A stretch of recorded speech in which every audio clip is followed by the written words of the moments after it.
Okay, One Piece chapter 1153. I just got done reading it, right? So, this cover page right here, everybody's getting tired of this shit. I don't know what Oda's doing, but hey, I'm not entirely mad at it, but nothing's really happening in it either.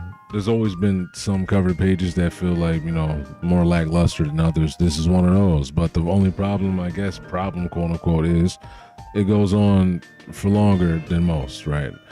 But anyway, let's continue. So we go into the chapter finding out how Loki's backstory happens. And before we can find out Loki's origin, we have to find out about a couple things before he came into the world, right?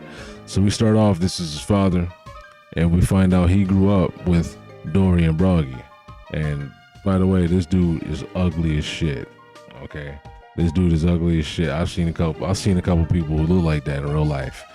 Now, let's just keep it real, but it's okay. Anyway, he's an asshole still, as we see.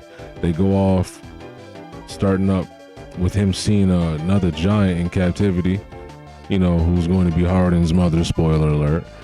But she's beating his ass like, typical gag when the female character is like, she's got the strong will and imposing will or whatever, and she's able to just knock out the stronger characters.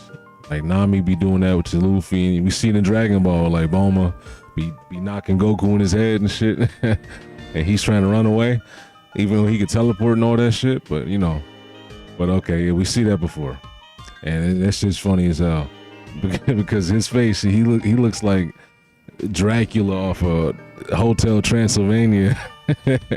That shit was hilarious. So he looks like Dracula off a Hotel Transylvania, or it reminded me of like an old Popeye comic or some shit. I don't even know. But anyway, so she starts getting on his ass because she sees how arrogant he is. He's talking about, oh, you just care about these little tiny humans.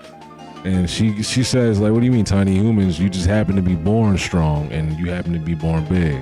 That's the, it's about perspective. Everything's about perspective, right? Oda's continuing that trend. And that shit echoed through his head because I was born huge, right? So his hands are tied behind his back because he obviously, he's not about to start swinging at her back. He's scared as hell. He don't know what the fuck's going on. He's never seen this shit before. So he's just left to think and contemplate on this shit, right? So he starts to get changed, and his mind starts to get changed. That shit changed his whole perspective on life, right? Like I mentioned before, Oda is heavy on the perspective because just like in real life, it's all, some things are about perspective, right? Everything's about perspective at the end of the day. If you can boil it down, there's a lot of perspective happening, right? Just like with the whole Nika thing, certain people have different perspectives on what Nika, or this legend of the sun god, is and what type of person he is and all that sort of shit, so it's a continuing thing. It's not even a theme, but it's a thing that he does continuously, and it's always it's always there. I don't even know what you would call it, but it's definitely an angle that he always likes to hit with the characters and everything, right? So let's continue on, right? So he's getting subjugated, and by the way, I want to mention this, right? I might make a video on this, but there is always a moon floating in the sky when characters do this sort of dance, the Nika dance. Even before we knew it was a Nika dance, the first time we saw it was people drinking, celebrating. Where was that at? And goddamn it, Skypiea, right? It was in Skypiea, Shandora, whichever name you want to go with. So it's always a moon in the sky whenever we see people doing this Nika-esque dance with their foot up and all that sort of shit. Brook even was jumping over the moon damn near, when he does his hypnosis thing. I wish I could pull the screenshot up right now, but he did the same thing. Just trust me, okay? Anyway, see, he's getting turned to like docile, man. And did I skip the screenshot? This is something I wanted to talk about also. Yeah, she mentions earlier, I think, where she came from. No, she mentions later. Okay, let's just keep going. So yeah, we see him going through life, kind of changing up, And this island of people reminded me of the island Chopper landed on. It might not be. They just did because they're so primitive. That's like the most primitive people we've seen in One Piece is the I mean outside of like movies maybe and shit like that and just other random small islands. There's been like one or two, but the island Chopper landed on, they were not even primitive all the way, but they looked the most primitive out of any island we've ever seen. They actually had science and technology though. That's where Chopper learned technology. God damn it, I'm tongue twisted. I'm tired. That's where Chopper learned some of his medical knowledge from during the time skip when everybody in the Straw Hat crew got split up. So they were primitive, but they weren't at the same time. It was weird. It's like they were so old that they held knowledge from when the world was advanced before it got primitive again, if that even makes sense, right? So it's like you look at Dr. Stone. You ever heard of Dr. Stone? Like the oldest guy there has like futuristic knowledge, right? The guy from the past has futuristic knowledge. It's the main character we're following. So I feel like, there's always a Dr. Stone sort of effect going on with One Piece. And a lot of people still, I don't know how they still haven't realized that and put it in their head, but the fact that the future is where we're living at now. We're living in the future with Luffy and his crew. This is the future, and the future is is way behind than the past was, way behind. So yeah, there's always been like a Dr. Stone sort of like thing going on with One Piece's world. So this could be the same tribe. I don't know, but I digress anyway, right?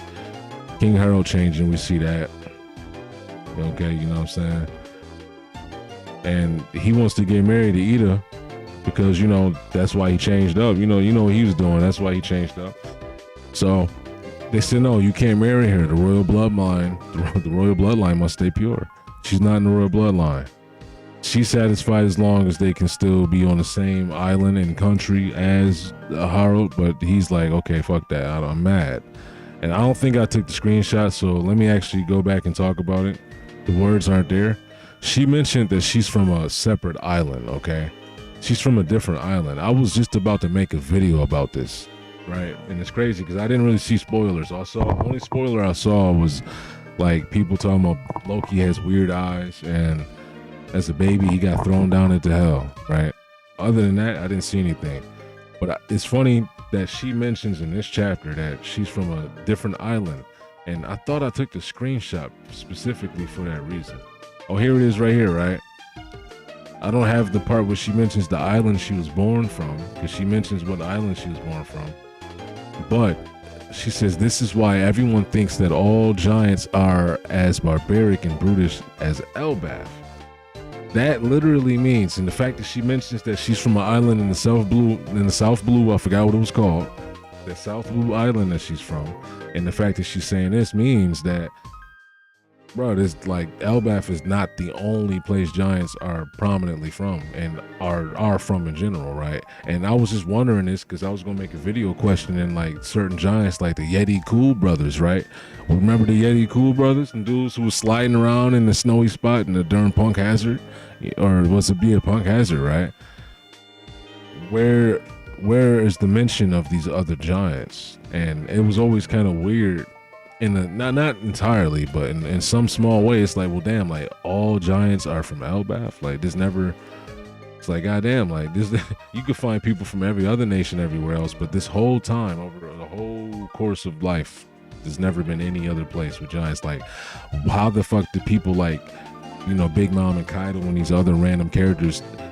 How are they as big as they are, right? How do Buccaneers seemingly have giants' blood in their lineage? Like those type of questions are kind of getting answered now. Like, so because giants aren't just from Elbaf strictly and 100%. So that kind of throws all those other questions people have out of the window, and people have had those questions. You know what I'm saying? So let me go on now. Let me continue. So we see Harold's new wife get introduced, and they mention how her blood is pure and ancient. And there's a couple things I got up with her, right? First of all, they made her look real bad on purpose because it's like the one that was like the more beautiful wife was worse for him, right? She seemingly is a gold digger, as they're saying right here. She's like, oh, we need to get all the gold into my chambers, because she's believing in the spirits, and we need the earth and the gold money spirits to bless us and the wind to blow in our favor. So she's talking like that, and she mentioned two things that I want to say here, right? I never understood exactly when and why they embold certain words in the manga, right? Because sometimes they just do it for a sentence, right? Like he says, oh, why are you saying it like that? So then the word that is embolded or something, it's just in the middle of a sentence, whatever the character might be emphasizing or, saying really, really punctual. But in this sentence right here, she's not really maybe she's emphasizing it, but this 5-star kill position made me think about some shit like, bruh, she knows a lot about this mysticism and this spiritual shit that she's saying, right?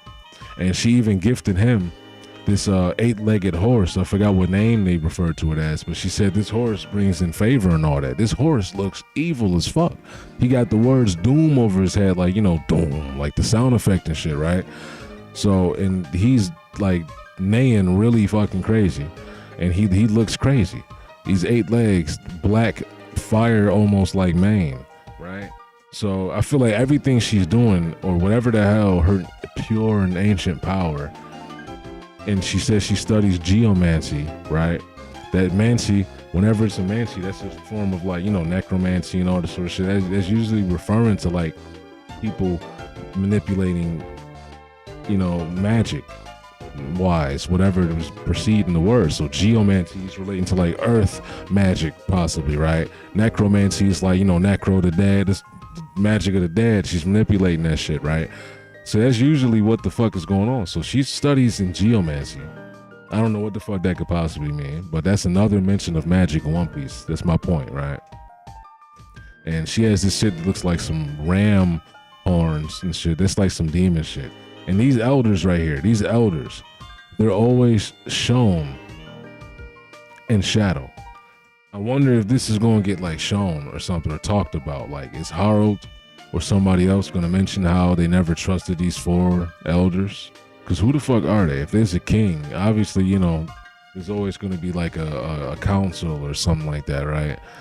But if the king, why does he really have to listen to these dudes? And why do they have this dude has spikes? It's probably armor, right? But after that panel of Harold getting fucked up, I don't know. I don't trust anybody being in silhouettes anymore. Okay, because why do they look? They look like demons. Honestly, they look like demons. Maybe Imu has possessed some of them. Maybe they already betrayed Elbaf long ago. I don't know. I'm just thinking of random bullshit now. Let's get back on track, okay? So she's obviously trying to get him to betray everything that he already liked and fucked with. And we see a couple years go by, he's trying to spread his diplomacy, and he's spreading knowledge to Elbaf and their star systems and how to navigate the seas and all that. So that's probably Oda's kind of intertwining Elbaf and the giants and making them even more important, because they've always been important, but now he's detailing why and how they were important. Not only are they still strong, but since they're so old, they literally got knowledge that predates and outdates everybody. So every time the world basically resets, because it's basically reset multiple times, and a lot of generations forget the old knowledge and and what secrets the world really has, because less and less people hold it or tell it and spread it. Only certain people still hold it and tell it, right? I'm sure Chopper's, Dr. Kuria, I'm sure she knows secrets from the old world, just like Roger found shit out, but she already knew shit. So people like Roger and Rayleigh now, they know the shit. I'm digressing, but my point is the giants were really important because of the knowledge they had. So they know shit that happened long ago that's being spread and it's being still cycled in their kingdom. Out in the outside world, shit is being forgotten. So they were important in a lot of ways. And that's being emphasized now, right? So Loki gets born, right? Ugly as shit. Oh my God. He looks like, I forgot who it is, but it's a little ugly ass dude with little beady eyes. And he almost looks like that. But I was questioning how do people just get thrown off of the middle of the tree? It looks sweet. It's cool. It's a good shot. Like it's a dynamic, epic shot and all that sort of shit, right? But how do you get thrown from the middle of the tree and just fall straight down? I never wondered. I mean, I never like understood that since the first time we saw it. I've been wondering about it. That's what I meant to say. So, yeah, Loki's crawling up, as we can see, and this legend of baby Loki is, I don't know how this is going to keep going, because like he has to have grown up for like years. This was like 70. This is 65 years ago, they said, right? He was a baby like 65 years ago. Technically, he's probably around Luffy's age based on the way they're aging the giants. Oh, probably not. I'm tripping. He's older than Luffy, probably a little bit, but you know what I mean, though, right? Because I know Luffy's not near 70, but I'm saying they said there's a relative years. So, like, you know, in human years, Harlden was like 12, but in giant years, he's already like, I don't even know how old he was. That's a good reference to go off of to find out how old Loki would be, technically, in human years, to see how old they said his father was again. But I don't have a panel here, so we can't do that. There's no editing on this video. This is live. But anyway, I'm interested in seeing what happens, man. Baby Loki with the horns looking like I don't know why they're so far apart, but hey, he looks like a little demon in the underworld. I thought it was Harlan at first, but he doesn't have horns on his head, on his helmet as a kid. And they got similar helmets too. It's crazy. But yeah, we're gonna see probably how he was able to kill animals as a baby. Because I don't have the panel, but he killed like a giant animal, and it's like, bruh, yeah, I'm sure he just like beat it to death or some shit and tried to eat it, but I don't know. Like he was big enough as a baby to fit in the doctor's hands, and the doctors are smaller than her. She's almost his father's height. So baby Loki was like almost regular giant baby size. You feel me? Like if we seen that picture how Colin's mother was holding Colin as a baby. That's almost how the picture of the baby being held by the doctors look from afar. I don't have the screenshot though, so I'm just talking. But it was like that.